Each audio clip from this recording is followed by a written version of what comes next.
ഈ സ്കൂളിനെ വളരെ മനോഹരമായിട്ട് നയിച്ചുകൊണ്ടിരിക്കുന്ന സിസ്റ്റർ പ്രിൻസിപ്പൽ സിസ്റ്റർ റിനറ്റ്, ഇന്നതിന്റെ ഉദ്ഘാടന കർമ്മം നിർവഹിക്കുന്ന എയ്ബൽ ജോൺ,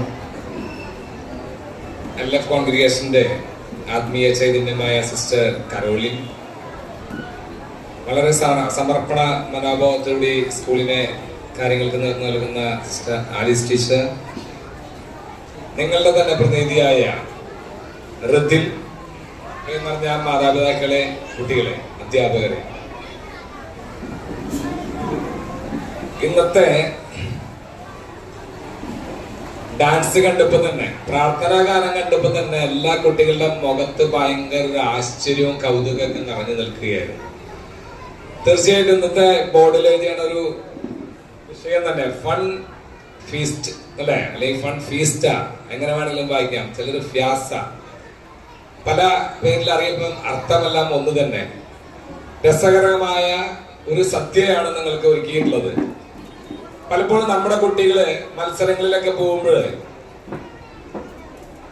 എല്ലായിടത്തും ഒന്നാം സമ്മാനമൊന്നും നമുക്ക് ലഭിക്കാറില്ല. പക്ഷെ ഒരു കാര്യം നമുക്കറിയാം, എല്ലാ ക്ലാസ്സിലും പരമാവധി കുട്ടികളെ പങ്കെടുപ്പിച്ചുകൊണ്ട് മുഖ്യധാരയിലേക്ക് അവരുടെ കലാകഴിവുകളെ വളർത്തിക്കൊണ്ടുവരാൻ അക്ഷീണം പ്രയത്നിക്കുന്ന ഒരു അധ്യാപകരുടെ നിര അവിടെ ഉണ്ടെന്നുള്ളത് നമുക്ക് എല്ലാവർക്കും അറിയാം. തീർച്ചയായിട്ടും ഇന്നത്തെ ദിവസം വളരെ മനോഹരമാക്കി തീർക്കാം. എല്ലാവരും ആകാംക്ഷപൂർവ്വം കാത്തിരിക്കുന്ന ഈ ദിനത്തില് ഇന്നതിന്റെ ഉദ്ഘാടനം ചെയ്യുന്നത് തന്നെ എയ്ബലാണ്. ഒരുപക്ഷെ നിങ്ങളെ ചില സിനിമകളിലൊക്കെ ആ മുഖം കണ്ടു കാണും. അത് മാത്രമല്ല, ഭാവിയിൽ ഇരിഞ്ഞാലക്കുടയുടെ ഒരു നമുക്കറിയപ്പെടുന്ന ഒരു താരമായി മാറാനുള്ളതാണ് എയ്ബല്. എയ്ബല് കണ്ടിട്ടുണ്ടോ നിങ്ങൾ ഇതിനു മുന്നേ? ഡാൻസ് ഇഷ്ടമാണോ നിങ്ങൾക്ക്? അതെ, ഡാൻസിന്റെ ഒരു കുലപതി ആവാനുള്ള ആളാണ് ഇരിഞ്ഞാലക്കുടയിൽ നിന്നുള്ളത്. ഞാൻ അത് വെറുതെ പറയുന്നതല്ല, അദ്ദേഹം ഒരു കലാകുടുംബത്തിൽ നിന്ന് വരുന്നതാണ്. എയ്ബൽ ജോബി ജോൺ എന്നാണ് അദ്ദേഹത്തിന്റെ പേര്. അദ്ദേഹത്തിന്റെ അറ്റത്തെ പേര് കിടക്കുന്നത് ജോൺ. ജോൺ എന്ന് പറഞ്ഞ ജോണൽ അദ്ദേഹത്തിന്റെ ഗ്രാൻഡ് ഫാദർ ആണ്. അദ്ദേഹം ഈ കലയ്ക്ക് വേണ്ടി ഇരിഞ്ഞാലക്കുടയില് ഇരിഞ്ഞാലക്കുടയിൽ നിന്ന് കേരളത്തിന്റെ അങ്ങോളം ഇങ്ങോളം യാത്ര ചെയ്ത് കലാപരിപോഷിപ്പിക്കുന്നതിന് വേണ്ടി നടന്നിട്ടുള്ള ഒരു വ്യക്തിയാണ്. അദ്ദേഹത്തിന്റെ ഫാദർ ജോബി. നമുക്കറിയാം, 3 തലമുറയായിട്ട് കലയെ സ്നേഹിച്ച് അതിനുവേണ്ടി അക്ഷീണം പ്രയത്നിക്കുന്ന ഒരാളാണ്. ഇപ്പൊ ഈ കോളേജിൽ പഠിക്കുന്ന കാലഘട്ടത്തിൽ തന്നെ വളരെ നല്ല രീതിയിൽ പരിശീലനങ്ങളൊക്കെ നൽകുന്ന ഒരു അധ്യാപകനായി മാറിയിട്ടില്ല. അദ്ദേഹമാണ് ഇന്നത്തെ അദ്ദേഹത്തിന്റെ പ്രകടനം കൂടി നിങ്ങൾക്ക് മുന്നിലുണ്ട്.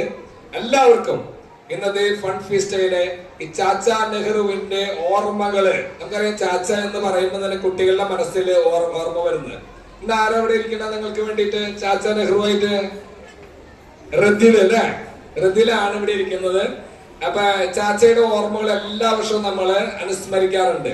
ആ ചാച്ചയുടെ നല്ല ചിന്തകള്, കുട്ടികളെ ഏറെ സ്നേഹിക്കുന്ന ഒരു റോസാപ്പൂവുമായിട്ടിരിക്കുന്ന ചാച്ചയുടെ മനസ്സ്, ആ മനസ്സ് തന്നെയാണ് ഈ സമൂഹത്തിന് വേണ്ടതെന്ന് വിളിച്ചു പറയുകയാണ് ചാച്ച നെഹ്റു.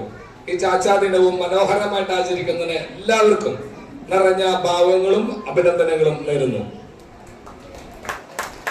Thank you.